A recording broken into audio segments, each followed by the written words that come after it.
சாய்பாபாவே நேரில் வந்து உதவிய உண்மை சம்பவம் இது. வெளியே செல்லும் பொழுது நல்லபடியே சென்று வர வேண்டும் என்று இறைவனை வணங்கி செல்வதே வழக்கம். முக்கியமாக சாய்பாபாவை வணங்கிவிட்டுத்தான் செல்வேன்.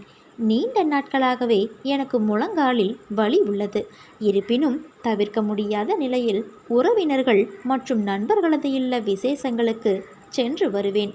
இப்படித்தான் புதுக்கோட்டையில் நடைபெறும் திருமணத்தில் கலந்து கொள்வதற்காக ஒரு வாடகை காரில் நான், என் கணவர், தம்பி மற்றும் அவரின் மனைவி ஆகிய 4வரும் சென்றோம். பாதி வழியை கடந்து சென்ற வேளையில் திடீரென கார் பழுதாகி நின்றுவிட்டது.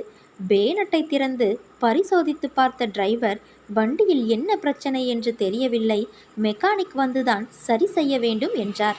கார் நின்றிருந்த அந்த பகுதியில் கடையோ வீடோ எதுவும் தென்படவில்லை. என்ன செய்வது என்று புரியாமல் தவித்தோம்.